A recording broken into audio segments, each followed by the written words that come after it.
Happy July 4th.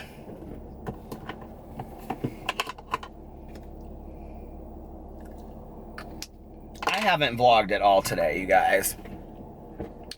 And we have like been busy all day, which is kind of the reason why.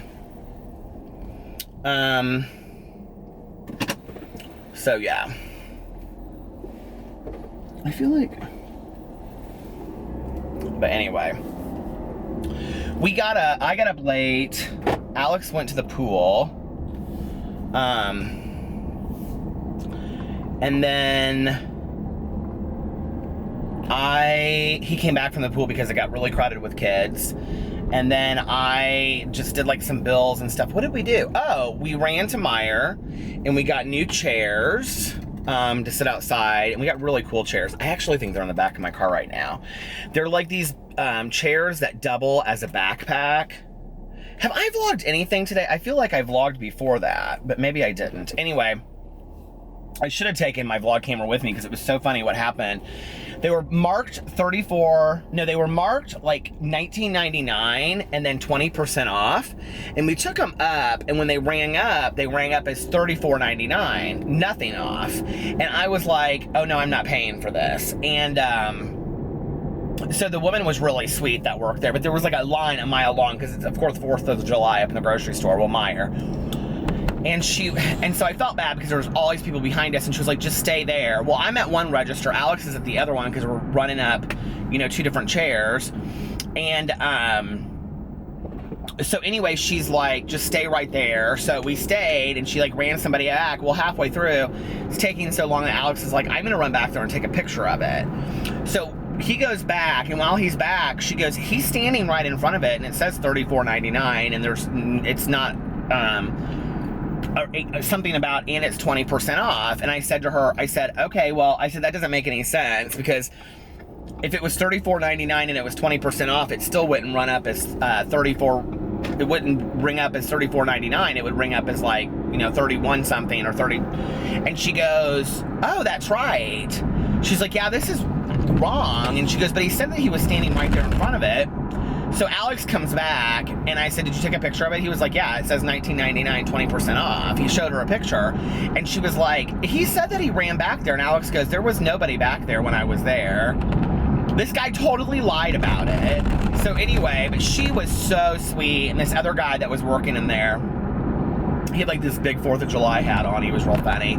They were so nice. And I said to her, listen, if it was like $2, I wouldn't even complain about it. But you're talking about like twice as much as the chair was. So we ended up getting the chair for like $17. So, twice as much would have been $34, right? She was like, oh no. She's like, even if it's 50 cents, you deserve to get your money off. I was like, see, you're nice to people, She was so sweet about the whole thing. Now, the people behind us, that's a different story. They were waiting to get home and get their natural light and their macaroni salad going on with a bratwurst. So then we did that, and then we had to take something to our friend Aaron had a barbecue and fireworks tonight. And so Alex wanted to take macaroni and cheese, but we couldn't find it anywhere, so we ended up getting this like pasta dish. We took, I don't know what, so I took strawberries. I was like, I'm gonna take strawberries, because strawberries are 4th of July. So you would be so impressed, I actually cooked. I bought 2 things of strawberries from Fresh Time, which is kind of like a Whole Foods, but it's like earthier, it seems like. I don't know, it's not really. But their strawberries were so good, and it was these containers that were like this big, and they were $2.50 a container. I thought that was good for strawberries, maybe not. Is it blueberries? Blueberries are expensive, but are strawberries expensive too? I don't know, but anyway, so I paid $5 for these strawberries, and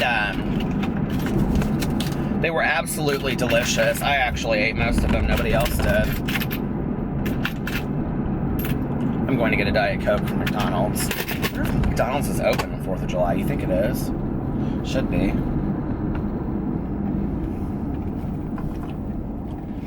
Dream, dream, dream, dream.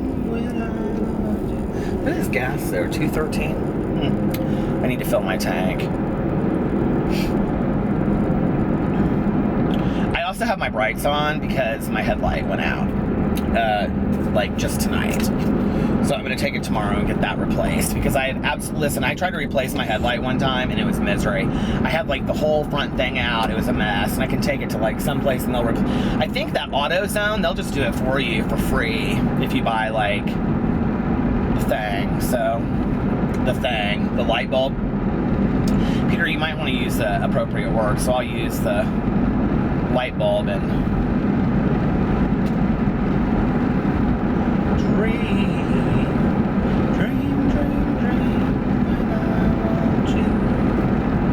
So since I haven't vlogged all day today, I have to be really honest with you, I do not know how long this vlog is going to be. It may be rather short. I don't have a whole lot to talk about. We went over there, and then they had brats and cheeseburgers, and they had 2 different kinds of brats. They had spicy brats, and then they had just regular brats, and then they had hamburgers, and I need to go to my grocery store before it closes for good. It's like closing. It makes me so sad. It's a grocery store I used to go to every day for 9 years. And hamburgers, and then Aaron made this awesome pasta that was like so good. And then I had my strawberries, and then they had watermelon, and then Alex's pasta dish, and they had dessert. I didn't even have dessert because I was so full. Can you believe me turning down dessert? And you know, tonight's my last night before I go on my big Yahoo diet tomorrow. But I'm scared to death of. I've got to get all the shit out of the house. It's just got to go tonight. I mean, like, that's truly the truth of the nature. It's got to all go. So, and look, I even have a little 4th of July shirt on.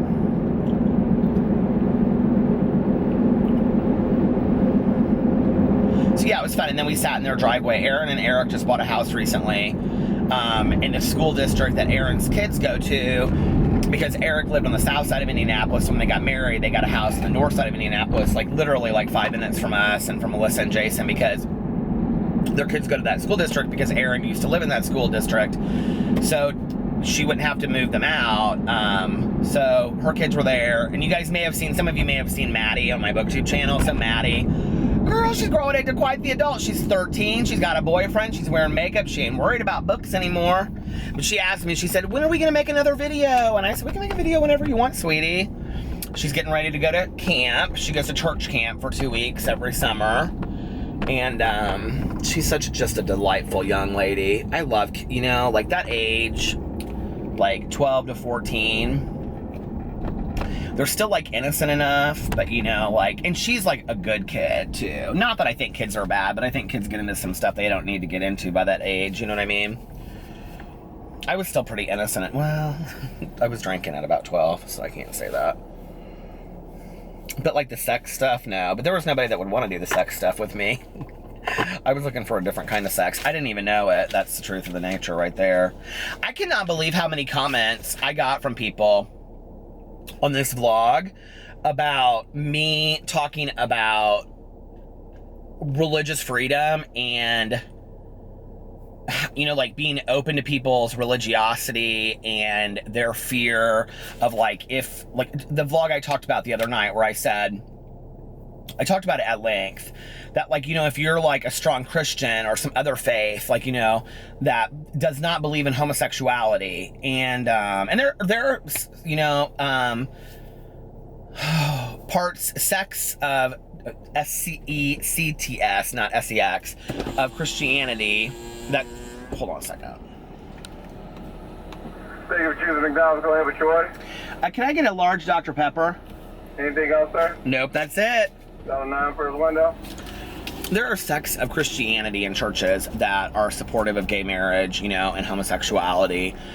But there are a lot that aren't. You know, there are a lot of evangelical churches that don't. And I was talking in here about, like, once, like, they get to know, like, I have seen it happen, you know, where people will realize, like, oh, well, but I like Peter, and Peter's a good person. I'll tell you who it happened to that it was really hard for them. Hold on a second. Hey. What's up, man? How are you? Happy 4th of July! Man, I ain't worried about that holiday. Look at you smirking and smiling. Yes, you are. You can't wait. Well, you've been here, haven't you? Man, I can't wait to leave here, period. But you're the manager now. Huh? You're the manager now. That don't mean nothing. I'm still out like the employee. Happy 4th. I worked with this Mormon family years and years and years ago, and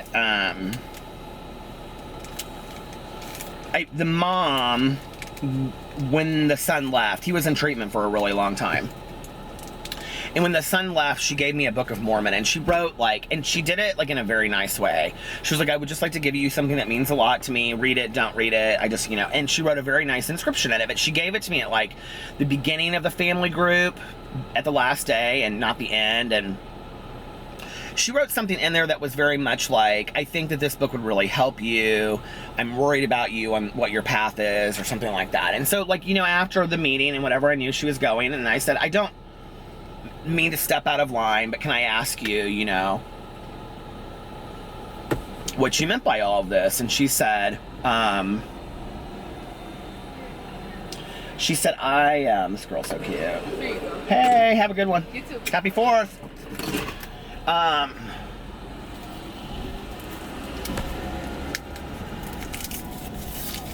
People want to bitch enough about America. They don't want to be happy about it. Not them, they were real happy, but for working at McDonald's on 4th of July, you know? But they don't want to be happy about the things that go along with being American, which I love. But anyway, like brats, 4th of July. So, but she, I said to her, you know, like, I said, I'm not trying to step out of line. I said, but, you know, like, I didn't really understand what you meant in this book about the road that I was on. And she said, Peter, she said, I have just been so impressed with who you are as a person, and, you know, the lessons that you've taught my son, and, you know, how insightful you are to the world around you, and how far you've come in this world. She said, it really makes me sad that you're on a road to destruction.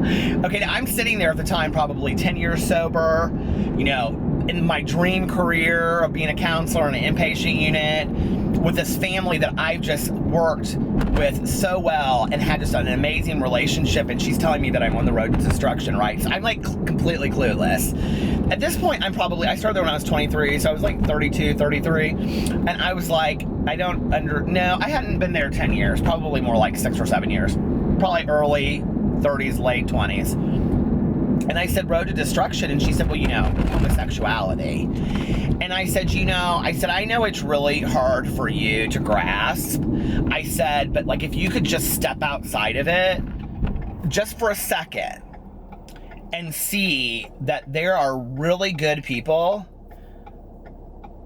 that live right lives and are compassionate and empathetic and God-loving, or have a higher power or a spirituality or whatever it is to you. And the fear that she had on her face, like she couldn't, because if she acknowledged that, then everything that she stood for, everything she believed in meant nothing anymore. And, you know, I've had to be very considerate of that over time. And I think a lot of gay people don't understand that, is that, like, we're not going to change anybody's opinion, I don't believe, by forcing it down their throats. It's by allowing people to get to know you, allowing them to see, hey, they're no different, they're no threat, you know, they still do all the same things. And I have been able to have some wonderful relationships with some very religious people. I rarely talk about this on here, and I'm not going to get into it at length, but my best friend, Tanya, was actually raised evangelical Pentecostal.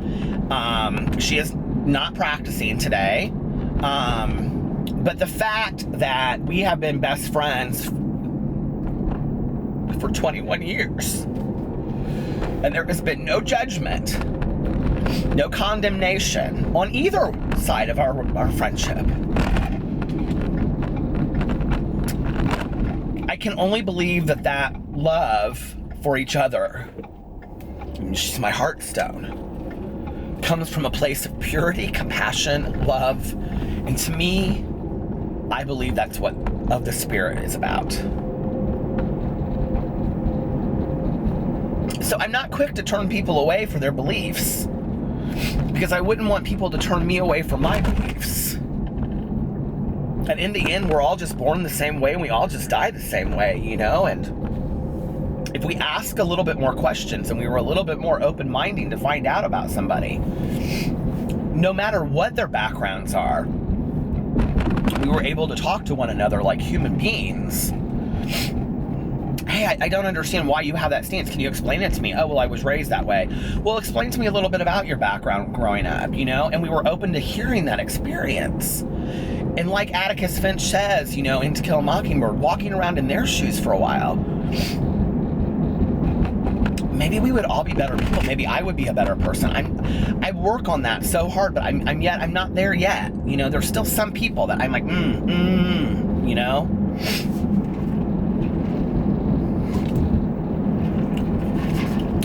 And so I think that Tanya has been put in my life for many reasons, but I think that one of those reasons is that, you know, like, people change, people's beliefs change, and she still has many of her beliefs that she had when she was growing up, and that's okay, and she can have those beliefs, and that doesn't have to be, you know, isolated from our friendship, if that makes sense, and I can learn from her, and she can learn from me, and isn't that great? Like, isn't that what it should be all about, that we learn from each other? And if those aren't mutually exclusive things, why would we want to only be friends with people that are exactly like-minded as us? We don't grow from that, you know? I don't grow from that. It's like playing sports, you know? You only get better when you play somebody better than you. I have only learned in my life from people that challenge me. And, sometimes I learn from people challenging me, and I'm like, okay, Peter, shut your mouth. Don't say anything. Don't respond. You can do this, you know, and that's practicing patience for me. And in those moments, I think, well, I'm being taught patience, you know, or compassion. I'm not a big lover of the word tolerance, but I am probably taught tolerance as well from time to time. The reason I don't love that word is because I don't want somebody to have to tolerate me. Do you know what I mean? Like, and, I don't know.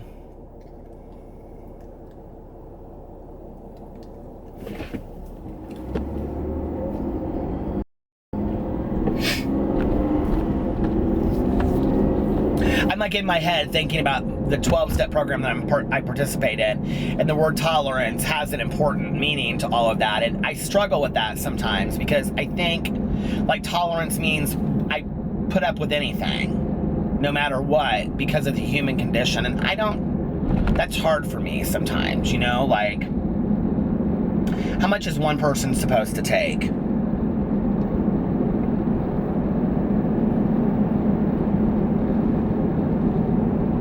I was thinking a lot about treatment this week, and I don't know why. It's like sometimes, for those of you out there, so many people contact me. I'm like about to swing shifts here, or swing, whatever that's called, shift gears. For those of you that watch my vlog on a regular basis, and you know, you guys are also sober or in recovery and have been to treatment, it's like, when you're in treatment, it's like so safe, you know? There's like, I don't know how to explain it, but it's like, you don't have to worry about anything but eating. You just go to group therapy, and as much as I hated it, like at first, and I was in treatment for a long time the last time, so as much as you hate it, it's like, by day 4 or 5, like, you just kind of settle into it. Like, I was talking to Alex tonight about my addiction, and I told him that it was like about day 4, I think, when I looked in the mirror, and I was like, you are just like, you have so much, you know, your life could be so awesome. And I mean, I really had this moment of clarity where it wasn't ego and it wasn't arrogance. It was just like, you spoiled brat, you've been handed a life that some people dream of. And I mean by that, not just money or travel or whatever, or material items. I mean 2 parents that are alive, a family that's supportive, a family that gave a rat's ass if I was gay or not, you know?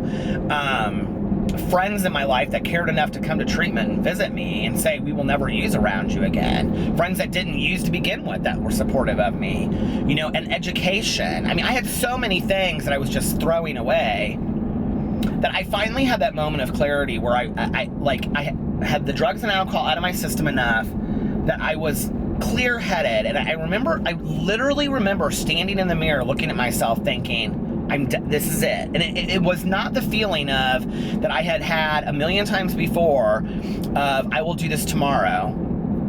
It wasn't that. It was it's over. It's done. The party's ended.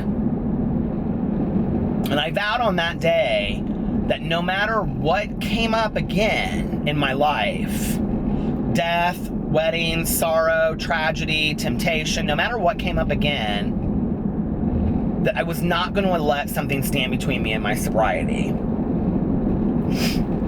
And I have for 22 and a half years fought for it tooth and nail with everything I believe. It's primary. It's the priority of my life.